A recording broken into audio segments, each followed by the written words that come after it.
Tolong viralkan ini. Saiki wis wayahe sing waras ojo ngalah. Makanya saya mengatakan sistem politik tidak mungkin dibuat oleh Tuhan. Tuhan sudah menciptakan alam semesta dan sudah menguasai alam semesta. Tuhan nggak perlu negara, berkeimanan nggak perlu paspor dan visa, nggak perlu perbatasan-perbatasan sungai, gunung dan sebagainya. Dimanapun orang-orang boleh memeluk agama Islam. Mau di pojokan Malvinas di Argentina sana boleh, mau berkeluarga negaraan apapun. Allah nggak peduli negara, manusia yang peduli dengan petak-petak kekuasaan. Siapa yang mengatakan ini? Ibnu Khaldun dalam Al-Muqaddimah. Jelas konsep kenegaraan dalam Islam itu menurut Ibnu Khaldun adalah kesepakatan bersama antara rakyat dan pemimpin yang disebut dengan sistem al-asobiyah, kesepakatan sosial dan politik, social and politics cohesion. Kalau di dalam pemikiran John Maynard disebut sebagai the circle of state. Dia mengutip dari pemikiran-pemikiran Ibnu Khaldun dalam Al-Muqaddimah. Tiga sistem ini, apakah ini buatan Tuhan? Tidak, saya selalu menolak itu. Ini hanyalah narasi-narasi dan jargon-jargon kelompok yang ingin berkuasa atas nama agama. Ini adalah bentuk dari kampanye-kampanye politisasi agama. Seolah-olah yang saya bawakan ini adalah sistem politik dari Tuhan, lalu dia bisa menghipnotis manusia, oke, kamu jadi penguasa. Dan ini hari ini dijalankan di sini di Indonesia. Sistem syuro, apakah yang pertama di dunia? Tidak. Berabad-abad sebelumnya orang Romawi sudah menggunakan sistem ini. Namanya Respublika Romana. Sudah ada. Mosok Tuhan nyontek orang Romawi terus diberikan kepada Islam, ini loh buatan saya. Gak bisa.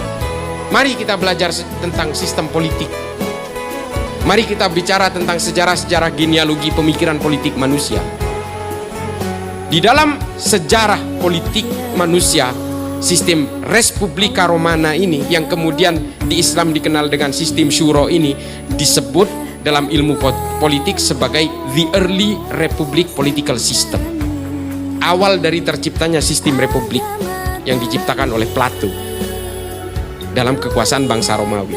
Lalu kemudian Al-Mamlakah ini, apakah ini muncul dengan sendirinya di dalam Islam? Tidak. Bangsa lain sudah menciptakan sistem ini 7 abad sebelumnya. Namanya monarki absoluto. Monarki absolut, kerajaan yang betul-betul absolut. Ini dilakukan oleh banyak bangsa di seluruh dunia sebelumnya. Jauh sebelum Islam, jauh sebelum Kristen. Ini sudah ada sistem ini. Sebelum Nabi Isa lahir, sebelum Nabi Muhammad lahir sudah ada. Jangan katakan, oh ini kan sistem dari Allah, ini dari Allah yang berbasis Islam. Kamu pikir mereka ini sudah mengenal agama? Tidak. Sistem ini sudah diciptakan oleh orang-orang non-Kristen, orang-orang non-Islam. Jauh sebelum Kristen dan Islam itu lahir. Lalu apakah ahlul halli wal aqdi ini orisinil pemikiran orang Islam? Tidak juga. Ini sudah dilakukan oleh bangsa Romawi ketika Romawi menguasai kekaisaran Bizantium. Kekaisaran Romawi yang utuh di seluruh dunia runtuh, kemudian mereka pecah menjadi 2 bagian. Western Europe dan kekaisaran Bizantium, Byzantine Empire. Kalau di buku sejarah seperti itu. Western Europe menjadi kerajaan, lalu kemudian Byzantine Empire menjadi sistem yang sama persis dengan ahlul halli wal aqdi ini. Namanya adalah Concilium Plebis. Ini jauh berabad-abad sebelum Bani Abbasiyah menemukan sistem ahlul halli wal aqdi. Jangan katakan ini buatan Tuhan. Jangan kerdilkan Tuhan dengan sistem politik. Dan juga jangan klaim seolah-olah ini murni dan orisinil buatan orang Islam. Jangan, malu kita. Orang-orang Arab pada masa itu menganggap sistem ini yang paling layak dengan peradaban manusia pada saat itu. Dalam berpolitik manusia ini kan juga mengukur dengan kebutuhan peradabannya. Demokrasi hari ini mungkin dianggap paling pas. 2-3 abad ke depan demokrasi mungkin sudah dianggap ketinggalan zaman. Terus kalau khilafah diterapkan hari ini, apakah layak? Menurut saya sudah tidak. Ini kan persoalan sejarah.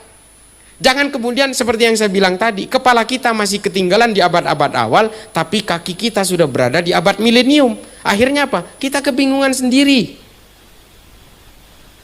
Tolong viralkan ini. supaya masyarakat kita melek, jangan terpengaruh oleh pemikiran-pemikiran politik-politik atas nama agama ini.